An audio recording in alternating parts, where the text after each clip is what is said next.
বলেন তো আর 30 সেকেন্ড বেশি যদি থাকতো, মোটামুটি 1 মিনিট থাকলে বড় বড় অট্টালিকা, বড় বড় বাড়ি, বড় বড় অট্টালিকা, দালানগুলি মাটির সাথে মিশে যেত। কথা বলেন ঠিক কিনা?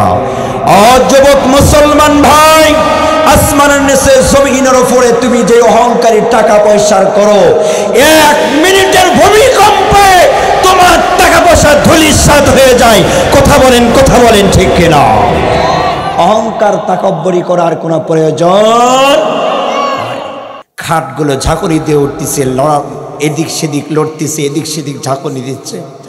আমি চট করে আল্লাহু আকবার না বলে, আরে মুসলমান, নিজের কথা নিজেই বলি, চট করে উপর দিকে লাফ দিয়ে দাঁড়াইয়া আমি মনে করছি খাটের নিচে কে বা কাহারা চোর হইতে পারে, অথবা কোনো জিন, অথবা কোনো ভূত, অথবা কেউ বা খাটের নিচে অবস্থান করতেছে। আমার শব্দ পেয়ে সে খাট নাড়াচ্ছে, আমারে ভয় দেখাচ্ছে।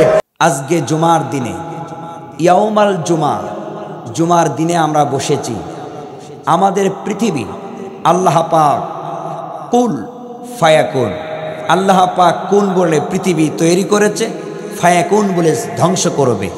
আল্লাহ পাক ধ্বংসের কিছু নিদর্শন রয়েছে। আমাদেরকে আজকে প্রায় 10:30 অথবা 11টা বাজে, এমনও সময় সারা পৃথিবীতে একটি ভূমিকম্প হয়ে গেছে, মোটামুটি 30 সেকেন্ডের মতো হয়েছে। আমার একটা আত্মবিশ্বাস, আর যদি 30 সেকেন্ড হইতো, বাংলার জমিন মানুষদেরকে ফকির আর বেন্যা বানায় ছাড়ত। কথা বলেন ঠিক কিনা? বড় বড় বিল্ডিং কাত হয়ে গেছে, এবং পুরানো ঢাকায় কয়েকটা বিল্ডিং ধসে যায়, রাস্তাগুলো ফাটল ধরে। শুধুমাত্র তাই নয়, পুরাতন ঢাকায় 4 থেকে 5 জন মারা গেছে এ পর্যন্ত খবর এসেছে। দুপুরে 4 থেকে 5 জনের খবর পেয়েছিলাম। এ পর্যন্ত ভূমিকম্পে বিল্ডিং ভেঙে এবং রাস্তাতে অ্যাক্সিডেন্ট হয়ে এই পর্যন্ত 12 জন আসমানের নিচে জমিনের ওপর থেকে ভূমিকম্প দিয়ে আল্লাহ তাআলা ওদেরকে পৃথিবীর থেকে বিদায় করে নিয়ে নিয়েছে। সুবহানাল্লাহ। তো এই যে ভূমিকম্প হয়ে তাদেরকে মৃত্যু হয়েছে, বলেন তো আর 30 সেকেন্ড বেশি যদি থাকতো, মোটামুটি 1 মিনিট থাকলে বড় বড় অট্টালিকা, বড় বড় বাড়ি, বড় বড় অট্টালিকা, দালানগুলি মাটির সাথে মিশে যেত। কথা বলেন ঠিক কিনা? যুবক মুসলমান ভাই, আসমানের নিচে জমিনের উপরে তুমি যে অহংকারী টাকা পয়সার করো, 1 মিনিটের ভূমিকম্পে তোমার টাকা পয়সা ধূলিসাৎ হয়ে যায়। কথা বলেন ঠিক কিনা? অহংকার তাকব্বরি করার কোনো প্রয়োজন। আসেন, আমরা কত অহংকারী করি। বরঞ্চ তাই নয়, খুব আফসোস লাগে ওই দিকে তাকাইলে। এই ভূমিকম্পতে মায়ে বলতেছে, ভূমিকম্প হওয়ার পর বিল্ডিংয়ের ইটগুলো সরানোর পর সন্তানরে পাইলাম, কিন্তু জীবিত পাইলাম না, মরা সন্তানরে পাইলাম। নবজাতক শিশু পর্যন্ত 7 মাস অথবা 8 মাস হবে, অথবা হাইস 1 বছর হবে, 12 মাস হবে, এরকম কিছু। এই নবজাতক শিশু পর্যন্ত ভূমিকম্প থেকে রেহাই পায় নাই।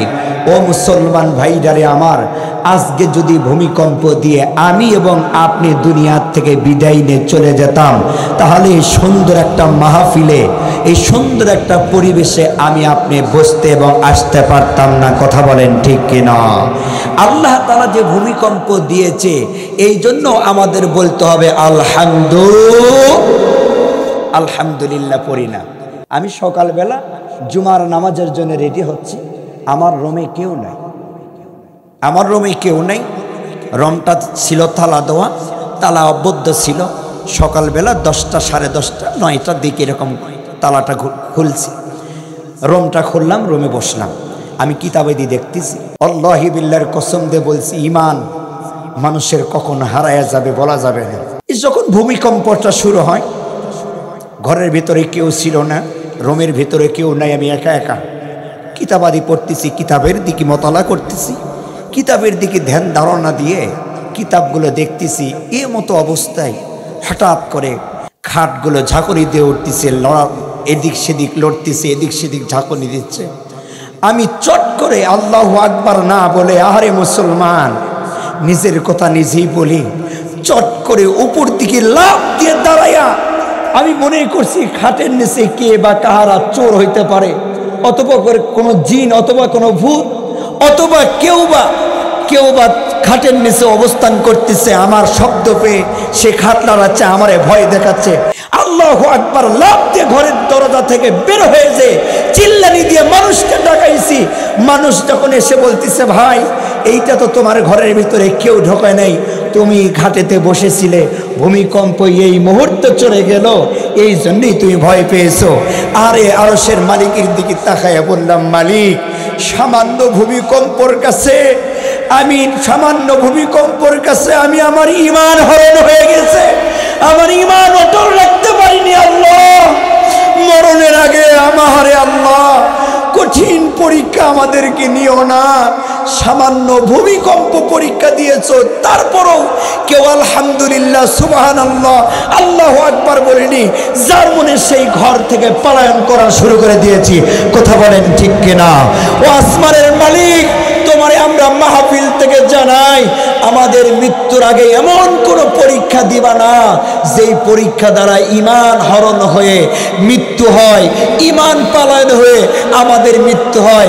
আমরা জেনে ঈমানের সহিত মৃত্যুবরণ করতে পারি।